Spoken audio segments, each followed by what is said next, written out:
Good evening. You're very welcome to this edition of Ireland's Generation X, a series that focuses on the group of people born between 1965 and 1985, an artistic generation caught between baby boomers and millennials. We're delighted to present this series in partnership with the Keough-Naughton Institute for Irish Studies at the University of Notre Dame. My name is Simon O'Connor. I'm the director here at MoLI, the Museum of Literature Ireland, located on Dublin's St. Stephen's Green. Our doors might be closed at the moment, but we've been busy behind the scenes working on a collection of digital projects, including events like this one, recordings for our digital radio station, Radio MoLI, and a recent set of poetry films to celebrate St. Bridget's Day in collaboration with the Department of Foreign Affairs. So you can check all of those out at molly.ie. This evening we're joined once again by Professor Barry McCrea, a novelist and a scholar of comparative literature, who will be in conversation with Ian Lynch. Ian is a musician, a singer, a songwriter, and a founding member of the band Lankum. And we've long been fans of Ian's, and in fact, nearly 2 years ago to this day, Ian performed at the launch of Radio MoLI on Joyce's birthday here in the museum. That virtuoso performance of Joyce's Ballad of Pierce O'Reilly left the room completely gobsmacked, as many of Ian's huge following will have experienced themselves at his gigs at home and around the world. So we're so genuinely delighted to have Ian with us this evening. Before I go, for anybody at home with children at the moment engaging in the massive homeschooling experiment, you might like to take a look at our learning resources. So most recently, we've been publishing weekly writing workshops for primary school children, but there's a whole range of learning materials for all ages on the MoLI website. So have a look at molly.ie/learning for more information about that. And finally, if you do enjoy tonight's programme, I'd encourage you to buy MoLI membership, either for yourself or a friend. It's a very easy way to support the museum's programming, both now during the pandemic and off into the future when we come out the other side. With that, thanks so much for joining us this evening, and I'll hand you over to Professor Barry McCrea and Ian Lynch. Thank you very much, Simon. Thank you everybody for coming this evening or this afternoon over in the US. And especially thanks to you, Ian, for joining us. I know you're podcasting and composing and doing lots of things, so we're very grateful for your time. I asked my colleague Ian Newman, who teaches song history at Notre Dame and is a big fan, as you know, of the band. I asked him if he had any questions for you. And the first one he gave me, I thought we might use to frame our conversation a bit, which is, and I'm quoting him now, how did somebody with anarcho-punk leanings end up wanting to found a trad band? So I thought we might approach that question by maybe just tell us a bit about your childhood and where music was and the kind of musical influences and musical education you had as a child. So I suppose my earliest childhood musical experiences outside of the world of like Top of the Pops and things like that would have been very much in my own family. It was a family, I just thought this was a very normal thing at the time, but a family who were very fond of singing songs and a little bit of playing music, not so much. Like my grandfather would have played the accordion when he was younger, and when I was around he would have played the organ. And we used to have these big family get-togethers, mainly at Christmas time and at, other christenings and stuff throughout the year. And what used to happen is that everybody would start drinking and then just start singing, and absolutely it seemed like everybody in the room would get a turn to sing. Didn't matter, it wasn't a question of whether they were good singers or not. It was just that's what you did. Everybody sang songs, and that's how they passed the time. So I only learned in later years that my granddad would have played music professionally when he was younger, and then my uncle Tommy, he would have written a lot of his own songs as well, kind of like comic songs and just very good songs, but he would have been playing and singing these at these get-togethers, and I had no idea that he'd written them himself. I remember going into school, you know, I'd be going to school after the Christmas holidays, you know, asking people, oh, do you know this song? And, you know, singing lines of the song, and they'd be like, no. And I didn't realise he'd written them. I suppose it wouldn't have been traditional songs per se. It would have been just a big mixed bag of all kinds of stuff. Like my granddad would have sang songs like Love's Old Sweet Song, you know, what they call the mantelpiece songs, because, you know, the tenors used to stand up at the mantelpiece singing them. You know, like popular songs from the 50s and 60s, like crooner kind of stuff. And then in amongst those kind of songs, you might get stuff like someone would sing like a Dubliner song or a Pogues song or something like that. You know, I remember I have a very distinct memory actually of my uncle Kevin singing the Irish Rover at one party. It was at, you know, some stage in the mid 80s, because I remember saying to my brother afterwards, saying, oh yeah, there was this song Kevin sang, and it was all about the boat turned 9 times around and the poor old dog was drowned. And I remember my brother didn't believe me that was a song that I'd heard. But you know, that was the kind of stuff that was going on. So I didn't really, like I said, I didn't think much of it at the time. But looking back now, I think it must have been an absolutely huge influence, considering the road that my life has gone down. And that, you know, still to this point, I think the kind of musical interaction that I most value is unaccompanied singing. That to me is just the highest art form, you know. And then what kind of, so it would have been these mantelpiece songs, as you call them, and then songs written by your Uncle Tommy, so a mixture of new things and old things, but also, I suppose, Dublin music hall numbers which come up, in which the band has done. Yeah, absolutely. Like stuff in this, like I didn't particularly hear the song Daffodil Mulligan, but very much stuff in that style. Like I remember hearing an auntie of mine singing Oh Antonio, the music hall singer Florrie Ford, and yeah, it's stuff that was very much in that vein. Stuff I can't even remember, but when I heard those kind of music hall songs later in life, they really struck a chord with me. Like they almost like instantly brought me back to those Christmas parties, you know. So I was definitely hearing a bit of that stuff there as well, for sure. So that's still not a trajectory towards a trad band, right? So what happened in the meantime then? In the meantime, I mean, I would have, like I started playing the guitar when I was 12, I think. A friend of mine taught me the chords to About a Girl by Nirvana, and that would have been very kind of much indicative of the kind of music I was into at that stage. You know, I was into like Nirvana and Pearl Jam, also into a bit of like classic metal stuff like Iron Maiden and Metallica and things like that, from maybe the age of 8 or 9, from like older cousins giving me LPs and stuff like that. And it wasn't until maybe, you know, I was playing in bands and all as a teenager, playing in kind of like grungy, punky kind of bands, and then about the age of 17 or 18 I started kind of feeling the urge, like I was being drawn towards stuff like the Pogues and stuff like the Dubliners. You know, I might have gotten a best of CD, or, you know, got a tape. I remember a friend of mine gave me a tape, and on one side it was all Christy Moore songs. It was a lot of stuff from the Prosperous album and some of his other solo albums, and on the other side it was like old ska, you know. So just in little dribs and drabs I started kind of becoming more and more attuned to that kind of music. So it would have been bands like basically Christy Moore, the Pogues, the Dubliners, and then a bit after that Planxty, and they would have been kind of the main ones to open up the whole world, you know. So I'm curious to know what that discovery felt like for you. That, you know, I suppose for some people there's an idea, almost patriotic idea, that they want to get into traditional music and understand the kind of the musical history of the country. But you arrived through a very musical path to it, I suppose, then, more than another one. Yeah. Like, to be honest, I think maybe earlier on I would have had a bit of a reaction against what I saw as traditional music, you know, and just like Irish culture in general. Like, I had a very hard time growing up with like a few teachers and stuff, mainly Irish teachers, and I would have been, you know, looking back at it now, it's kind of embarrassing, but like just very reactionary against Irish culture, Irish language, Irish nationalism. You know, I was an angry teenage punk rocker, and I was against all that and wanted to burn it all down.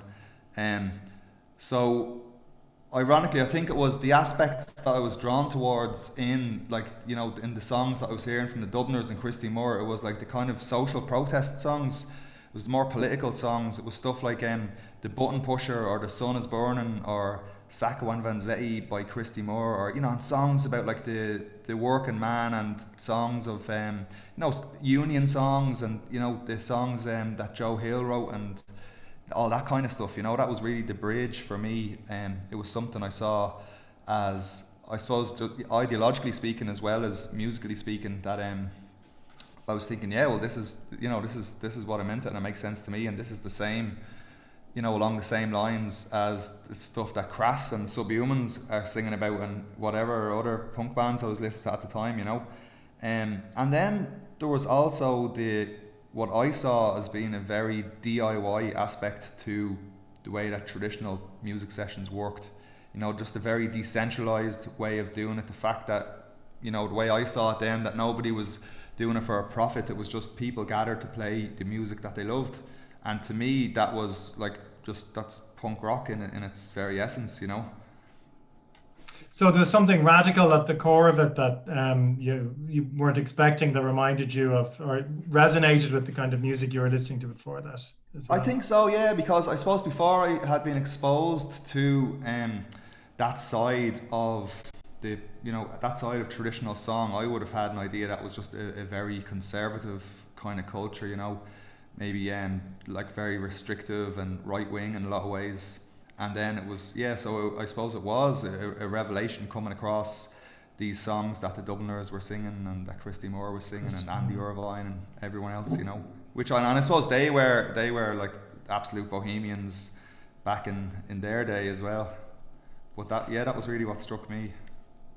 So maybe you might tell us a bit about the band. I think most people probably are familiar with it, but maybe not everybody is. So maybe tell us about the sound of the band, the idea behind it. Maybe just describe it.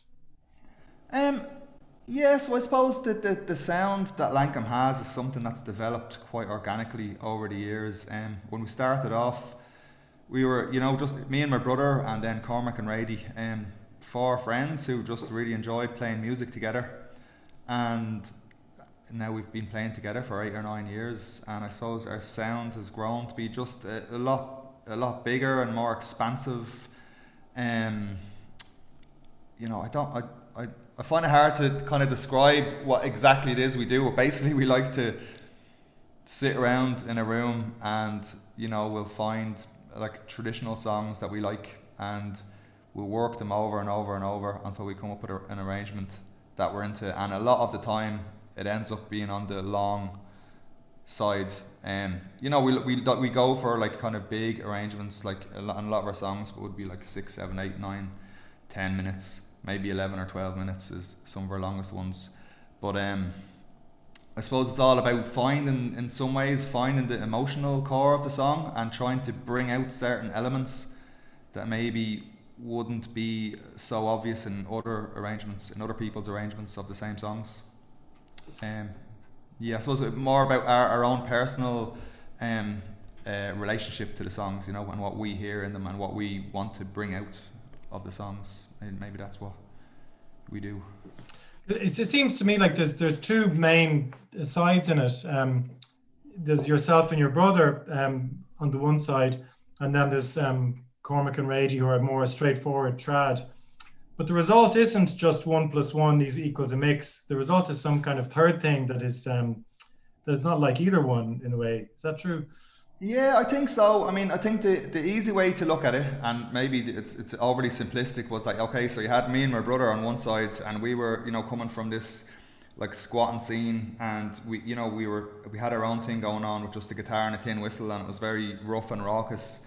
And then Rady and Cormac on the other side, coming from a very much straight-laced traditional background, you know, had been playing like straight up trad since they were 5 or 6 years old, went to cultus, were playing in competitions from a very early age, all that kind of thing. And then the 4 of us kind of met in the middle somewhere, and that it's somewhere in there that we find our sound from. But it's not really that straightforward, because at certain times, like, I might be the one, if we're talking about a certain song, I might be the one being a total purist and saying we have to stay authentic to this, and Rady and Cormac might be the ones coming up with the mad ideas, So it really depends on the song, but I think we've definitely found a place where we're all very comfortable, and I can't really imagine playing in a band with any other people, or how you would even go about it. There's been certain times where I've done collaborations with other people over the last few years, and I kind of just like, I forgot how hard it was sometimes, because we're just so used to doing it now with Lankum that it's become a very natural thing, It is a sound like no other, and I know that for lots of people who like the band, myself included, it feels like it fills a space that was already there, like a space that needed something. I couldn't quite describe what it is, but I think that a lot of the people who love the band have that feeling that it's something very identifiable and unique. So what about the repertoire then? What are the songs you do? Where do you find them? Where do they come from? How do you pick them? Maybe just also describe to people what they are. So yeah, I suppose that the traditional songs that are in our repertoire, they would, I feel like they come to me personally, and like the songs that I might bring to the table, they just come very naturally, it's something, as like with the podcast that I do, I'm constantly listening to old recordings, like archival recordings, field recordings of older singers and things like that. And before the lockdown happened, we would have been going to traditional singing sessions around the country, and the traditional singing festival up in Inishowen, and things like that. And still now, I'd go to them the odd time on Zoom or whatever, where they still have them. So it's just about, I suppose, being in a space where I'm always just hearing new traditional songs that I haven't heard before. And it's the same with the other lads. They be listening to old recordings, or maybe like looking up old songbooks or whatever, and just coming across these absolute gems and thinking, wow, like nobody's gone near this song in 150 years. Why not? This is look at this, lads, this is amazing. And then either we agree with each other or we don't agree.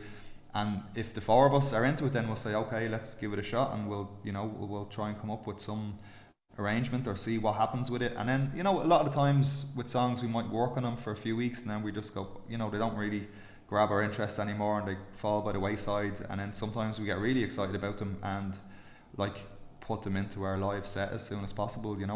So it's something that's just constantly moving, and all of us are constantly bringing new songs to the table. I think that's almost like the easy part. The hard part is the actual writing original songs. That's a lot more difficult, I find. So let's start with the folk song part of it. So some of them are very familiar songs. Salonica was one people would have heard a lot, for example. There's a good few that are fairly well known, although you turn them into very different kinds of songs.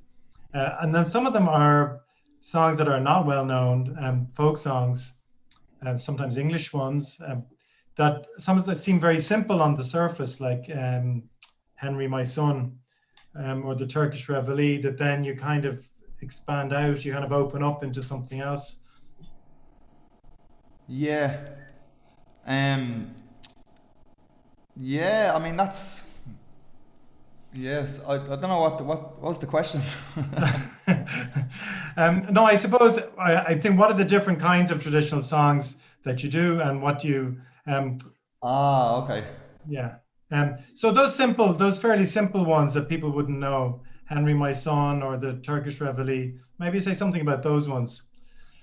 Yeah, I suppose Henry My Son. So that was a song that was it was on an album Frank Hart recorded, his very first album he recorded back in the 60s, I think, and it was an album of Dublin street songs, and it sounds very much like a kid's version. It's actually stems from a much older ballad, Lord Randall, but in this kind of format, it was it's kind of like a kid's call and response. You can imagine it might have been connected to a little game or something, but I remember coming home singing that for the first time, and my mother, who grew up in a city centre, she said, we used to sing that song when we were kids, in the 50s when we were playing around. And then my dad, who grew up out in Harmonstown, he said the same thing. He said, we used to play that when we were kids as well.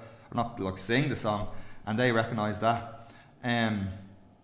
So I don't know, there's something, I mean, because I see, so the way I understand the tradition is like it's a stream of sorts, and at different times, different places and different ages, there's all kinds of influences like feeding into this stream, coming from all, coming from everywhere. There's like, songs like that would have come over with the Scottish planters in the 1600s, like old Scottish ballads that came over and are still being sung in Ireland today, like Barbary Allen or the Lass of Aughrim, or Lord Gregory's, stuff like that. And then you would have had, in the 1800s, you would have had like some music hall influences coming in, and you would have had like songs that were written for the ballad sheets. You would have had songs that were like composed by people in this very Anglo-Irish style, where they were writing songs in the English language, but it was using the rhyming schemes, like the kind of interlinear rhyming schemes, and the lots of assonance and alliteration and stuff. And that's a whole another body of song. And that's something that feeds into it. And then there's songs that were written around the time of various wars, up to Second World War probably. They were coming into it. Then you have like songs that were written in England in the miners' strikes, and all these different things just feeding into this great big stream of tradition. And I don't think that, to me, like none of it is really more authentic than anything else. You could have a song that was written, like music hall songs. They were written for commercial purposes. They were written for singers who were professional and sang songs on the stages, but people used to go to those shows and they'd come home and they'd start singing the songs, and maybe they'd forget the words, or maybe they'd change some of them along the way, but that's the way it went. And then somebody else would hear that, and next thing you know, the song is in the tradition.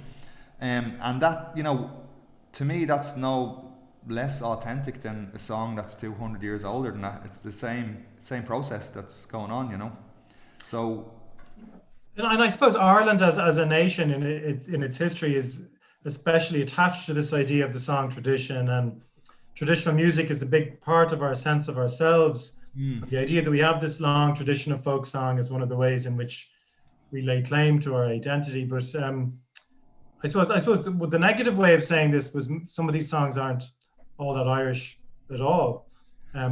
It's not the only way to phrase it, but that's true, isn't it? Yeah, absolutely. And sometimes I get surprised myself. Like, there was one a while ago, I was looking into the Rocky Road to Dublin and found out that was composed for an English music hall singer called Harry Clifton. It's not Irish at all. It was like written with a stage Irish kind of vibe in mind. Stuff like the Wild Rover, like the Unquiet Grave, Seven Drunken Nights, all these songs, like when you actually look into them and where they came from, a lot of them stemmed from, some of them from Scotland, but an awful lot of them from England.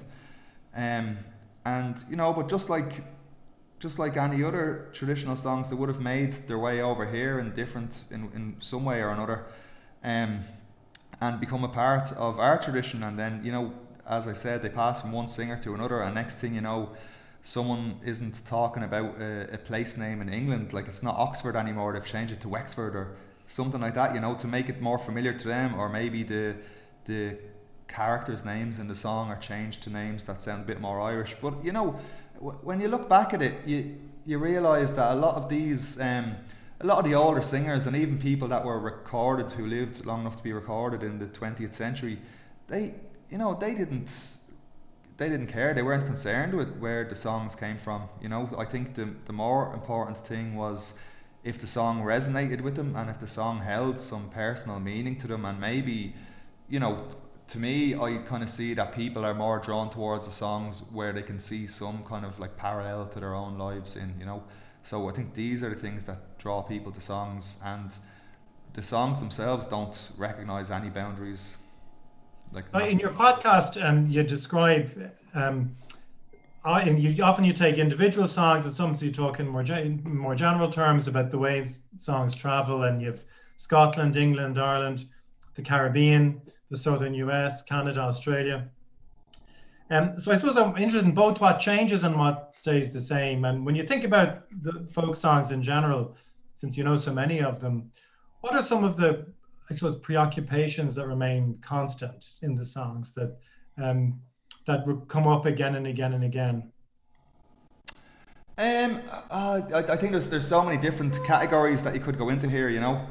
Um, like there's so you have like some of them that have like an anti-militaristic point of view, you know, that would describe a soldier coming home maimed or otherwise damaged. You'd have other songs concerning soldiers where they have the archetype of, you know, you have to watch out for them, especially songs of warning to young women, you know, not to let go near the soldiers, or you're going to end up pregnant and they're going to run away. You know, that pops up in a lot of songs. You'd have songs. I'm trying to think of like a kind of a very general kind of rule that you could say about them all, but I think one thing that you see very much across the board is that the songs always are on the side of the underdog, and that's very much the way folklore works in general. Like if you look at any of the well-known folk tales, it's always the underdog. It's always like the weakest person who comes up trumps in the end. And I think that's something that plays very deeply into human psychology. You know, they're the stories that we want to hear. You don't want to hear the story about how the rich person got richer. You know, you want to hear how the poor man stole his gold off him and got away with it. You know, and you know, so then you have stories like bank robbers and highwaymen that are, you know, very much romanticized as well. You know. I suppose it's people who don't leave written traces of their lives, leave the traces of their lives in song. Absolutely, and I think that's something to me that maybe like the most. It's pretty much it's the only way for us to look into the emotional lives of people who were living 200 years ago. You know, people who've left no other trace of their lives other than these are the songs. Maybe they didn't write the songs, but they learned them from somewhere else and carried them on. So they were speaking to these people on some level. And so you can look at these songs and it can give us clues into how people were feeling about certain things. And even some songs that were written, when we can pinpoint them to, oh, this song was written at this point in time and it was printed by numerous ballad sheet printers around the country, so that must mean that people were generally sympathetic to the point of view that the song was espousing. So it gives you this very, very valuable kind of view into what was going on, and if it wasn't for these songs you wouldn't have any idea at all. You know, it's people who weren't written into any kind of history book or anything like that, you know, in any other way. And some of them are framed as warnings as well, aren't they? Like especially some of the women's songs. Yeah, absolutely. And I think, you'd wonder how these songs were speaking to women's experiences at the time. And was there anything else like this? You know, going on, like stuff like, even with Salonika and things like that. You know. That's really like speaking to women's experiences, like in Cork during the time of the First World War, and you think, was there anything else like doing that at the time? You know, it is striking how a lot of the soldier songs are from the point of view of not the soldiers themselves, but the women that they leave behind, but mothers and lovers and so on. That comes up a lot, I think, doesn't it? Yeah, absolutely. And like I said, in a very sympathetic view of their plight and what they were going through at the time. Well, it's just interesting, I think, because I suppose when we think of war as such a big part of history, you know, with a capital H, and what we know in written history is the story of the battles and the soldiers, but in folk song, we get it sort of from the margins, from the sides of people who are at the edge of the war.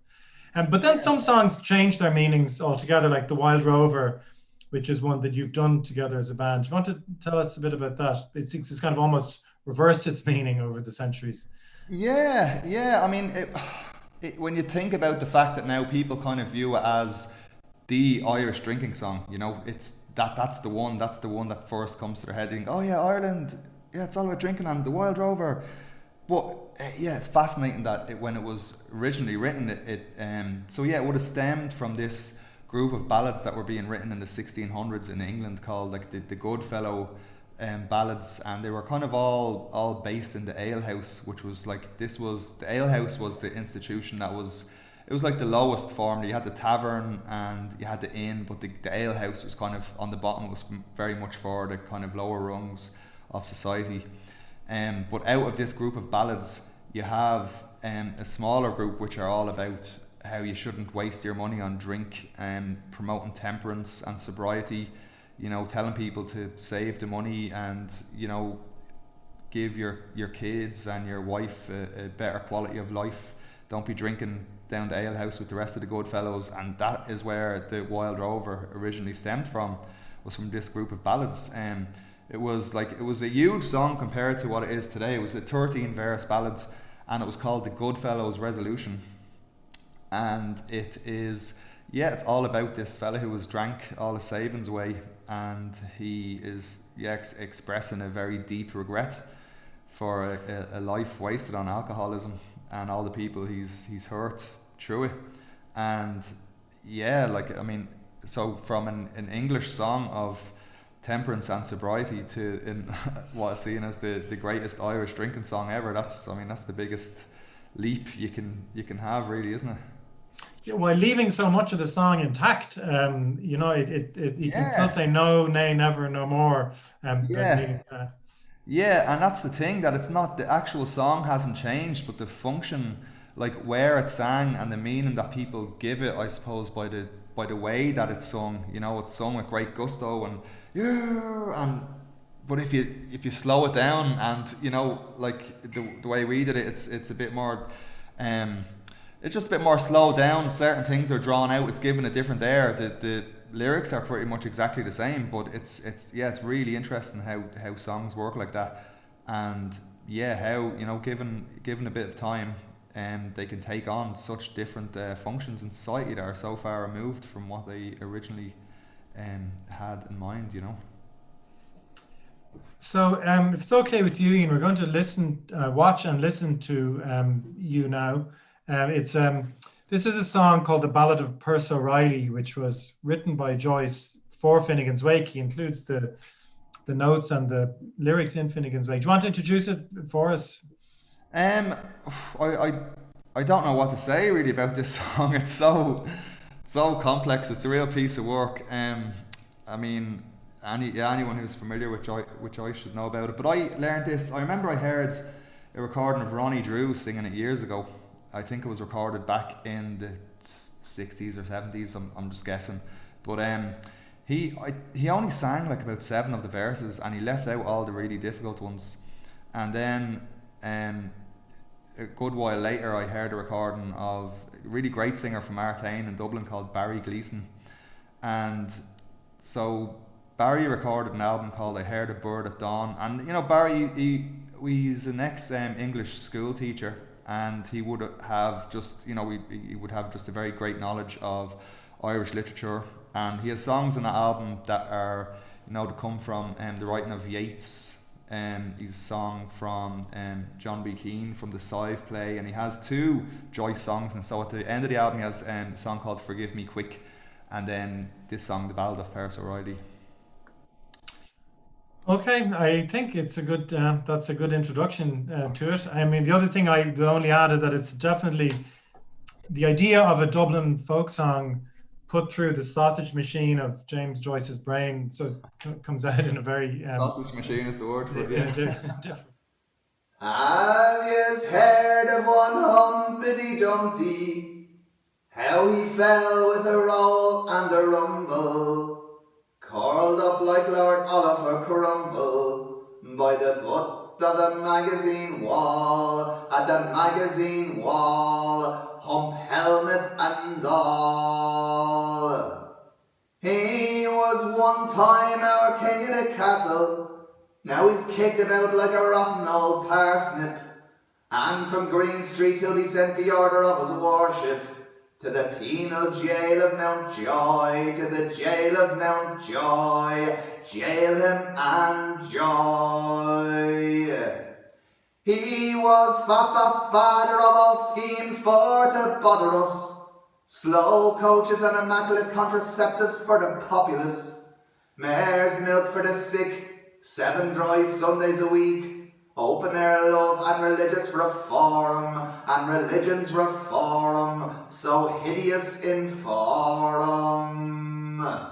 Arrow voices you couldn't even manage it, I'll go bail me fine dairyman darling, and like the bumping ball of the Cassidys, All his butter is in his horns, his butter is in his horns, butter his horns. Hurrah there, hosty, frosty hosty, change that shirt on you. Ryan the Ran, the king of all Rans, Balbaccio, Balbuccio.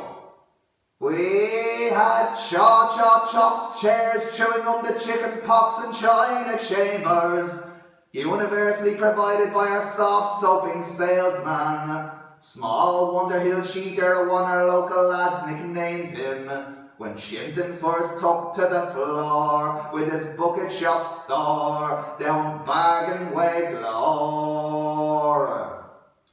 So snug he was in his hotel premises sumptuous, but soon we'll bonfire all his trash tricks and trumpery, and the shortle Sheriff Clancy'll be winding up his unlimited company, with the bailiff's bomb at the door, bim bam at the door, then he'll bum no more.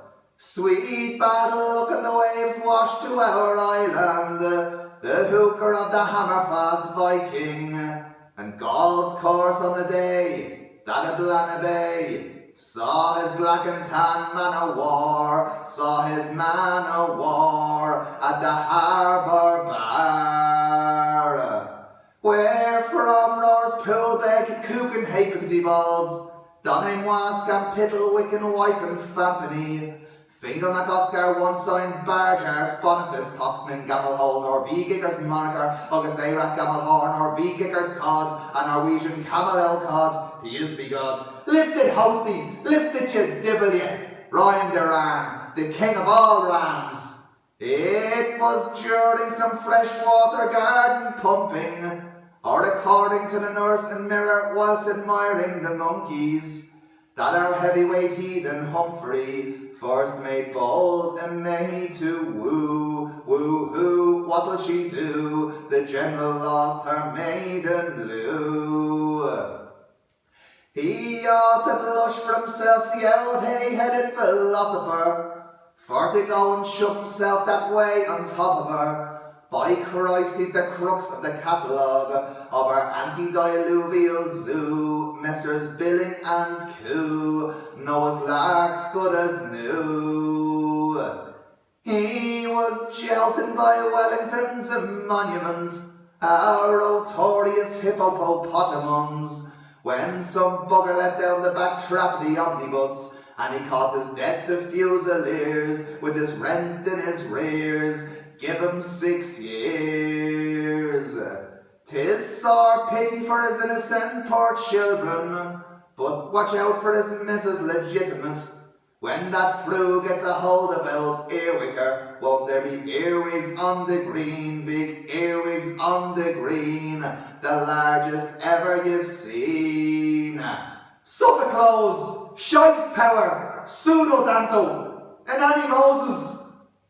Then we'll have a free trade Gaels band in mass meeting, for to sod that brave son of Scandinavia, and we'll bury him down in Oxman's town, with all the divil and Danes, with the deaf and dumb Danes, and all their remains. And not all the king's men nor his horses will ever resurrect his corpus, for there's no true spell in Connacht or hell that's able to raise a Cain.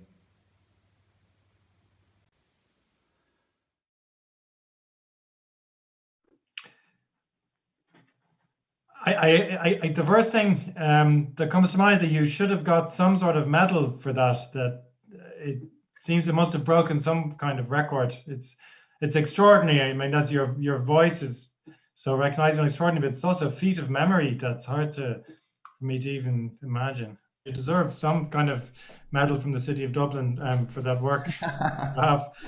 So we have questions coming in now in the chat.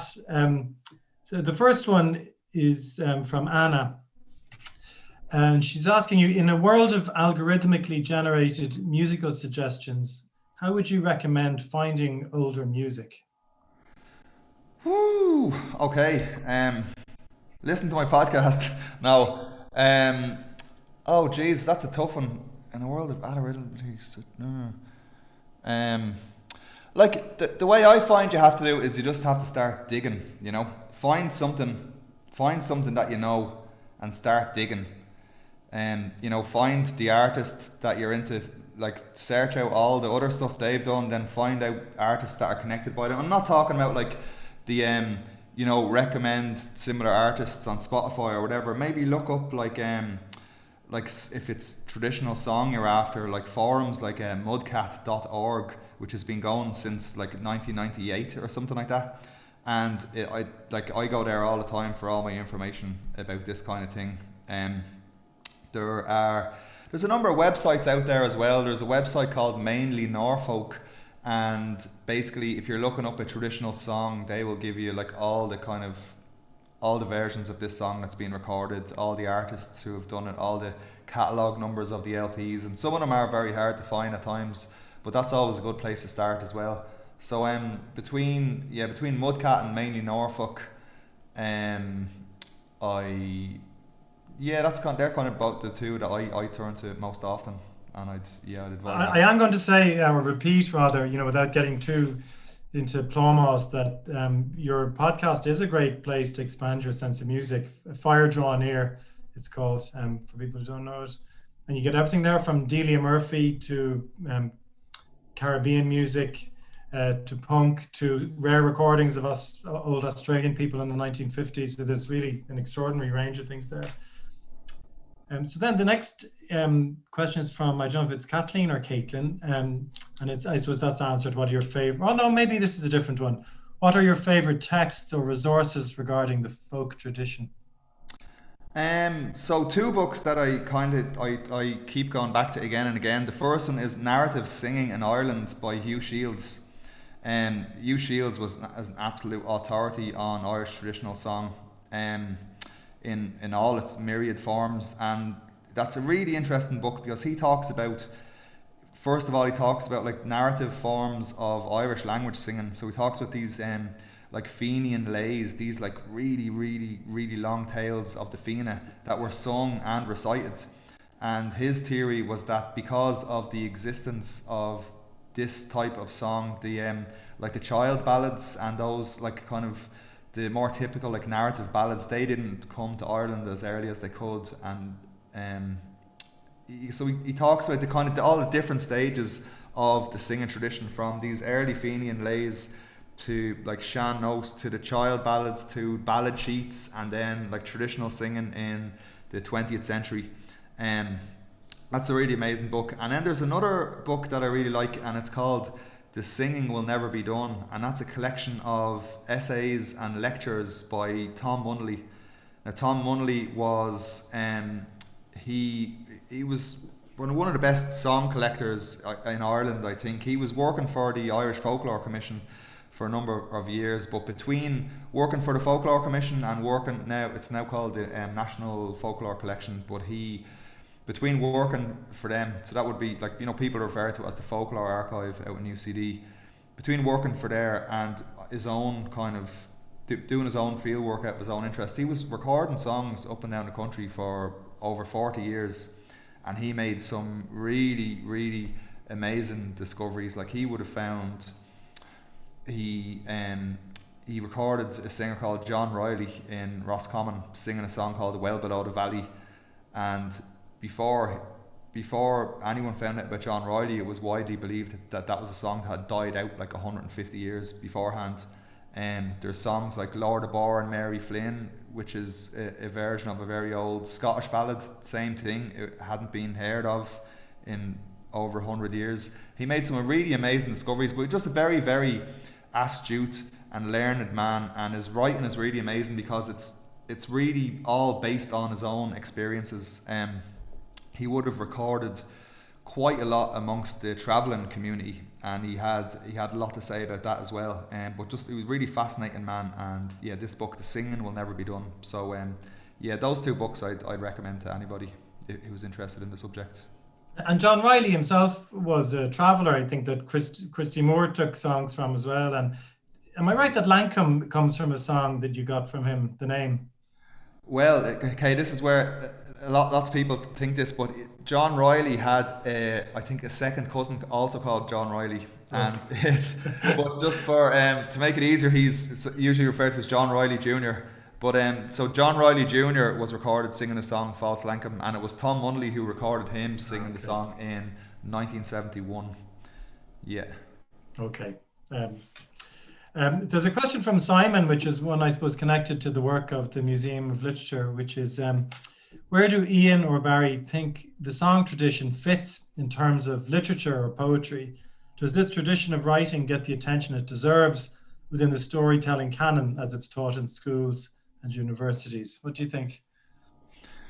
I don't think so. I mean, to me, I think, okay, so there's the very visible kind of like upper levels where you do find out, like when I was in school, we learned whiskey in the jar or something like that, in second class, and that was really my only experience of like any of this kind of traditional song or music growing up. I think, obviously there are some schools, like the schools that the lads went to where like playing trad and learning Irish songs and stuff was a big thing. But I think this, I think there's a different kind of attitude towards English language traditional song in Ireland, where I think it's definitely not given the respect it deserves. Because I know, probably in the educational syllabus and stuff, people have a bit of respect and admiration for Sean-Nós and Irish language kind of side of things, but for the English language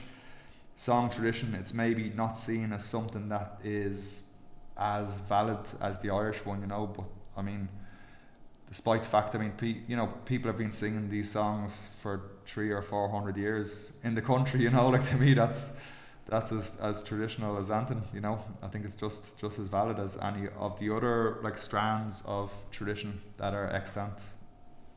I agree with you, Ian, and I also think that they're a repository of psychological impulses and predicaments that it's that you couldn't really narrate or describe in an explicit way, but that in an implicit way are very important to feel and have access to, and helpful for children in that way.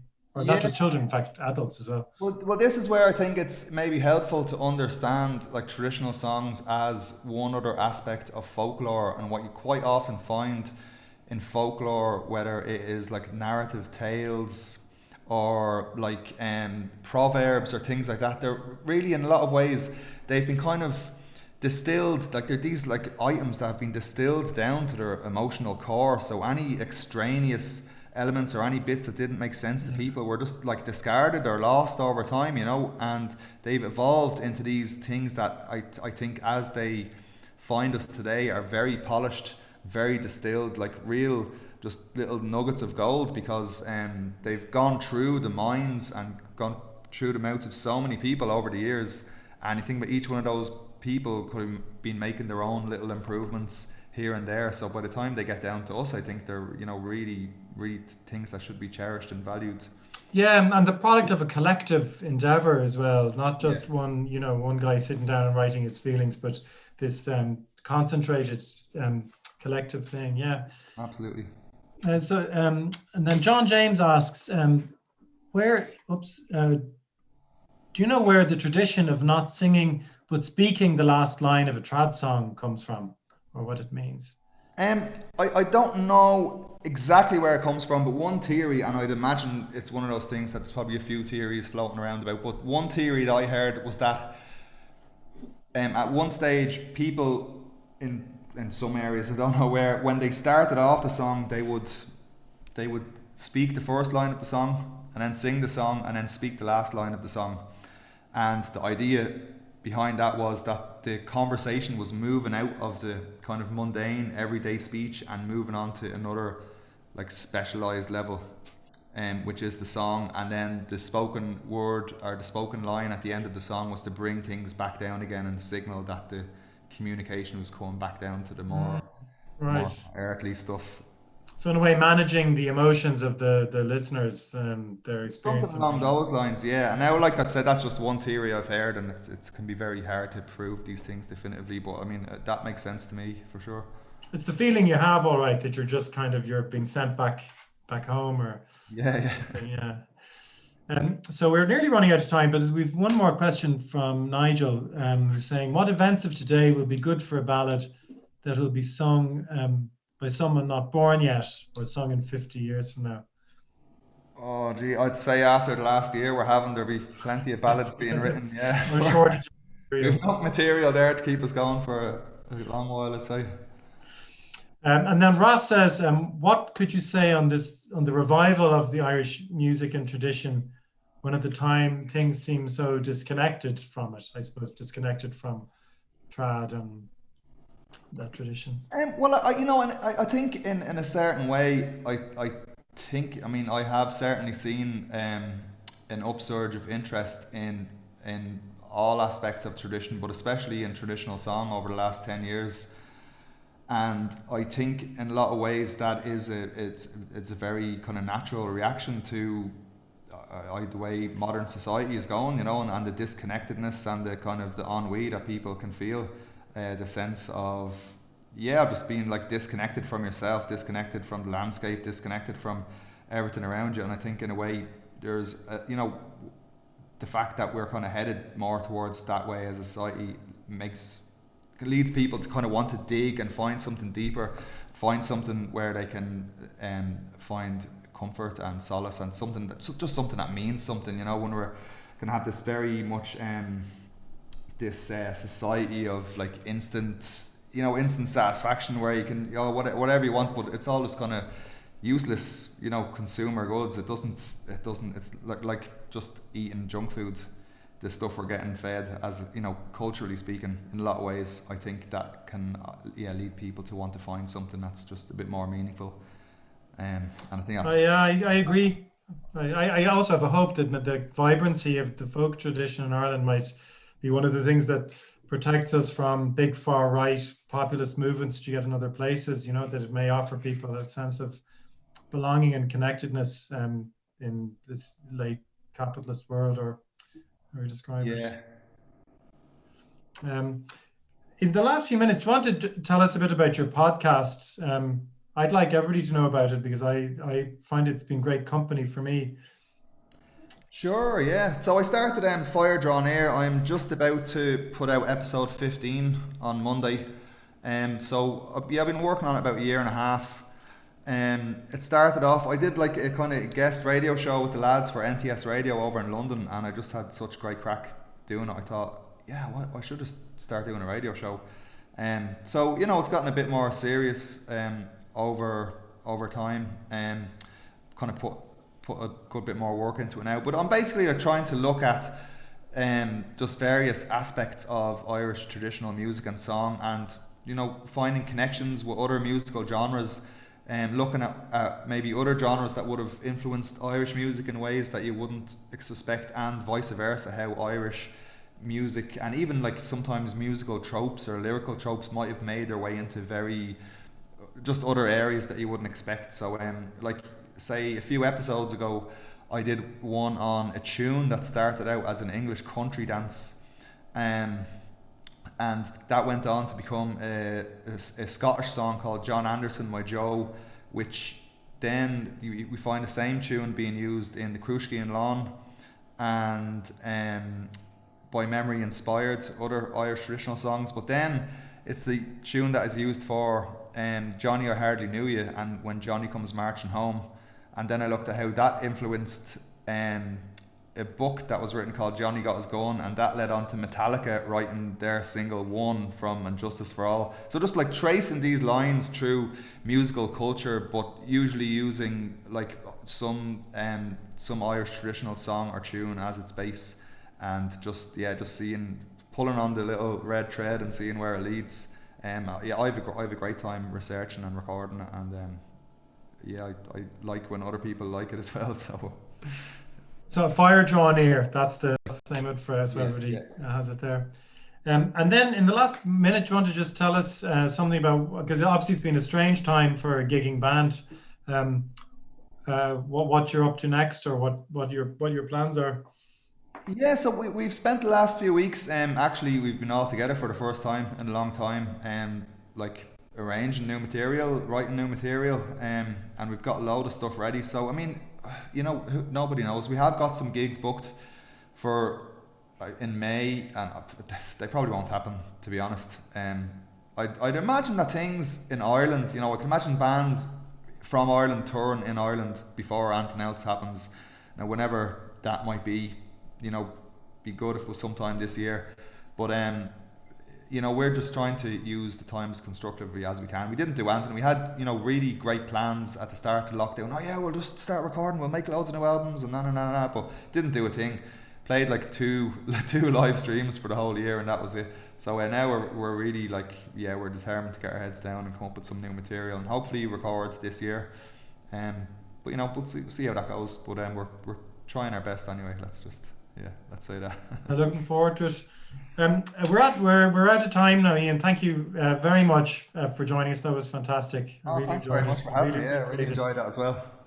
Thank you.